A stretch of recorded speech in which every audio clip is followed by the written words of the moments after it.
So a local mechanic just happily handed over like $900 for a single set of drill bits out of the back of a moving truck, and he is absolutely thrilled about it. Oh yeah, best part of his day. Right. Welcome to the deep dive.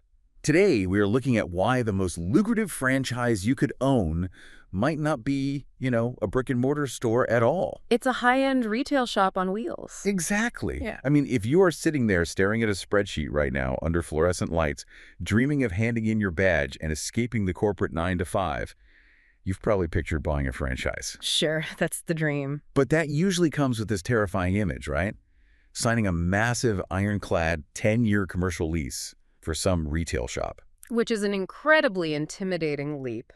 Because, well, we're so conditioned to think of business ownership as this fixed destination. Yeah. You sign that lease, you spend months building out the storefront, and then you basically just wait. Yeah. You are paying a premium for a location and just hoping, really hoping that enough foot traffic materializes to cover your massive overhead.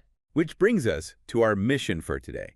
We are unpacking a strategic breakdown of the Matco Tools system, specifically the mechanics of mobile franchise success. A very different beast. Very. We are going to explore how a mobile distribution model actually bypasses that whole brick-and-mortar trap.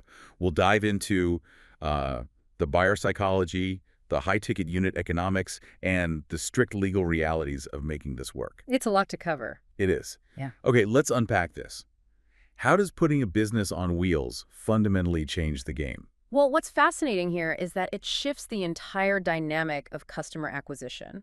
When you operate an automotive tool and equipment distributorship right out of a mobile truck, you are no longer passive. You aren't just waiting around. Exactly. You are actively taking a massive, highly specialized product catalog directly to your target audience. I mean, you literally drive straight to the mechanics and technicians right at their service bays on this predictable, recurring schedule. It reminds me of an ice cream truck, honestly. An ice cream truck. Yeah. But instead of popsicles for kids, it's this high-end mobile retail space delivering essential survival gear to dedicated professionals who need it to make their living.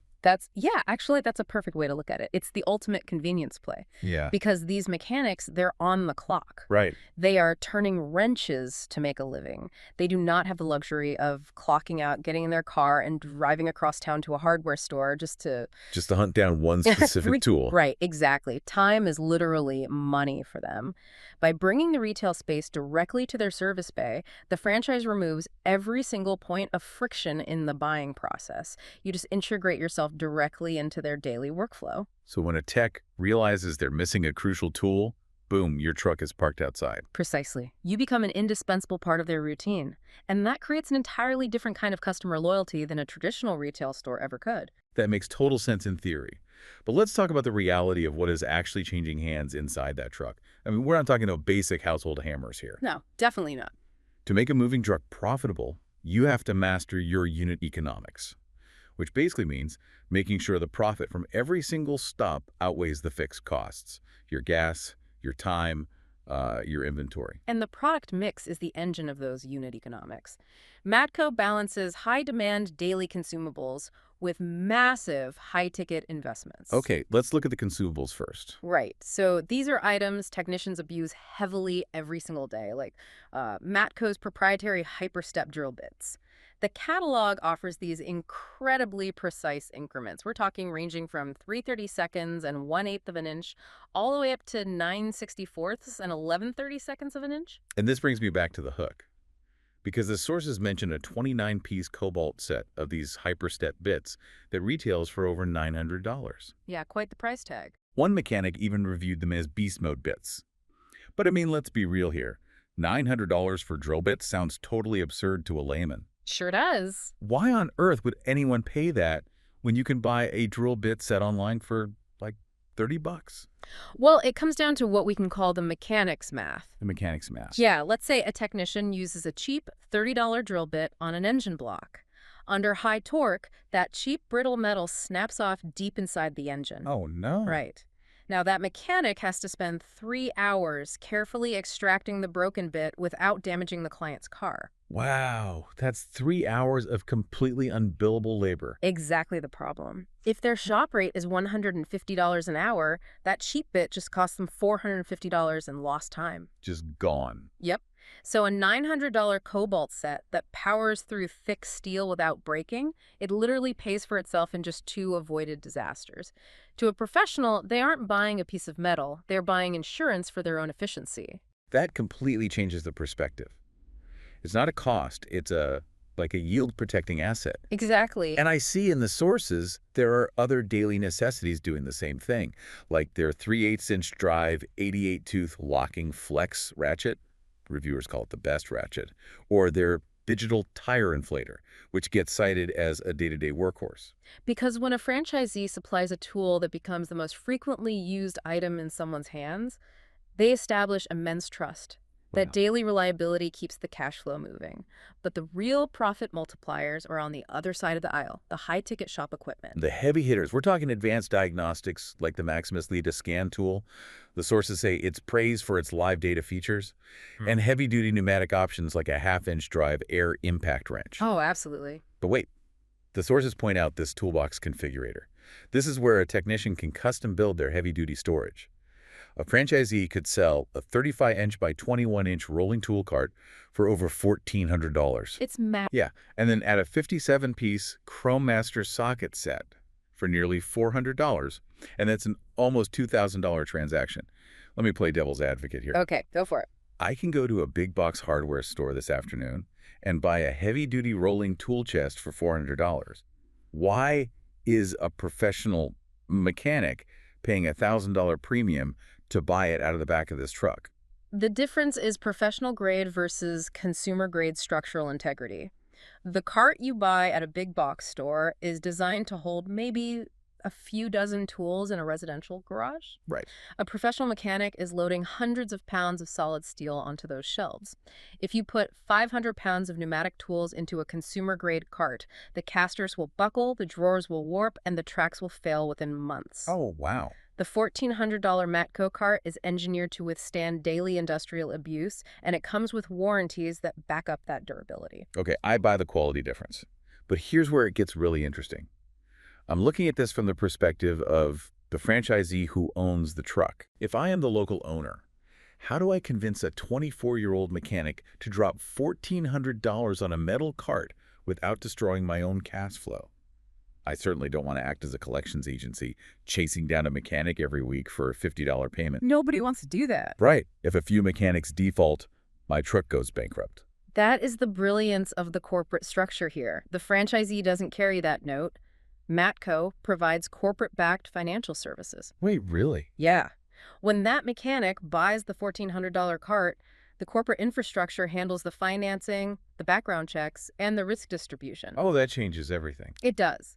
The corporate entity acts as the bank, which empowers the local franchisee to facilitate those massive sales without tying up their operating capital or taking on the agonizing risk of collections. So the franchisor absorbs the heavy financial risk, leaving the local owner to just focus on building the relationship and making the sale. But there is a glaring risk here. If corporate is financing a massive tool cart for a young mechanic, they are banking heavily on that mechanic staying in a grueling, physically demanding industry for years to pay it off.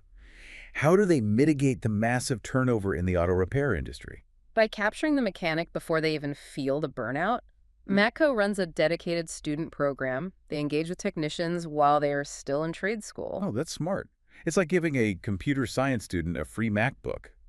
By the time they graduate and start their own software company, they're fundamentally hardwired into the Apple ecosystem. That is the perfect analogy. Matco is hardwiring these technicians into their ecosystem before they even turn a wrench professionally. Wow. By the time these students graduate and get hired at the auto shops that sit on a franchisee's route, their brand loyalty is already locked in. It's a highly strategic pipeline. Ensuring a steady stream of new customers are entering the market, already primed to buy from that specific truck. Well, if corporate is taking on all this financing risk and building pipelines into trade schools, they clearly need a business model that can survive market turbulence. Which brings me to the historical data. Yes, the rankings. The sources note that Matco Tools have been officially ranked by Entrepreneur magazine in the tools distribution category for 18 consecutive years. That is every single year from 2007 through 2025. An 18-year unbroken streak in any franchise category is incredibly rare. It is a massive indicator of structural resilience. But let's look at that timeline, 2007 to 2025. Think about what has happened to cars in that window. In 2007, you could still largely fix a car by listening to the engine and physically adjusting a timing belt. Very mechanical. Today, a car is essentially a rolling supercomputer. Oh, absolutely. A modern vehicle has dozens of microprocessors and complex sensors. So what does this all mean for a tool distributor? How does a brand physically selling wrenches and ratchets survive 18 years of massive technological upheaval? Well, if we connect this to the bigger picture, they don't survive by standing still.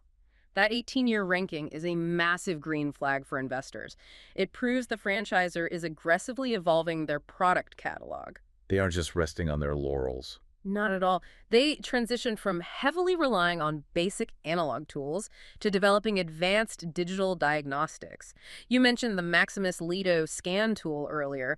That isn't just a wrench, it's a sophisticated computer interface. Right, it plugs straight into a modern car's onboard diagnostics port to read live data. Exactly, to pinpoint sensor failures. So the corporate entity has to constantly funnel research and development into new tech, Correct. or the franchisee's truck just becomes obsolete. Precisely. The franchisor provides the evolving digital presence, the consumer apps, the tech support, and the modernized warranties. The entire system has to continuously adapt. This all paints a very appealing picture. The unit economics make sense, the corporate financing shields the owner from risk, the 18-year track record, it makes the opportunity sound incredibly glamorous. So if you are looking at escaping the corporate 9-to-5, this mobile distribution model entirely flips the script. You aren't signing a terrifying 10-year commercial lease. You are taking the retail space directly to the professionals. You leverage that mechanics math to sell high-value consumables and utilize corporate financing for those $1,400 rolling carts. While navigating the strict legal realities of the FDD. Right. Before we wrap up, I want to leave you with a final thought to mull over on your own. We spent time discussing how this franchise survived the technological shift from analog cars to rolling computers.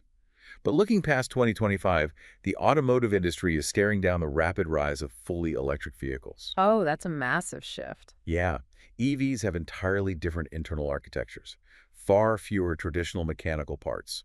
There are no spark plugs, no traditional transmissions. So ask yourself, how will this monumental shift toward electric vehicles force mobile tool franchisees to completely reimagine the actual physical tools on their shelves? It's going to be a completely different diagnostic landscape. Exactly. How will the technical expertise they bring to those service bays need to evolve over the next 18 years to keep that truck profitable? Something to think about. Thank you for joining us on this deep dive. Keep asking the right questions, and we'll catch you next time.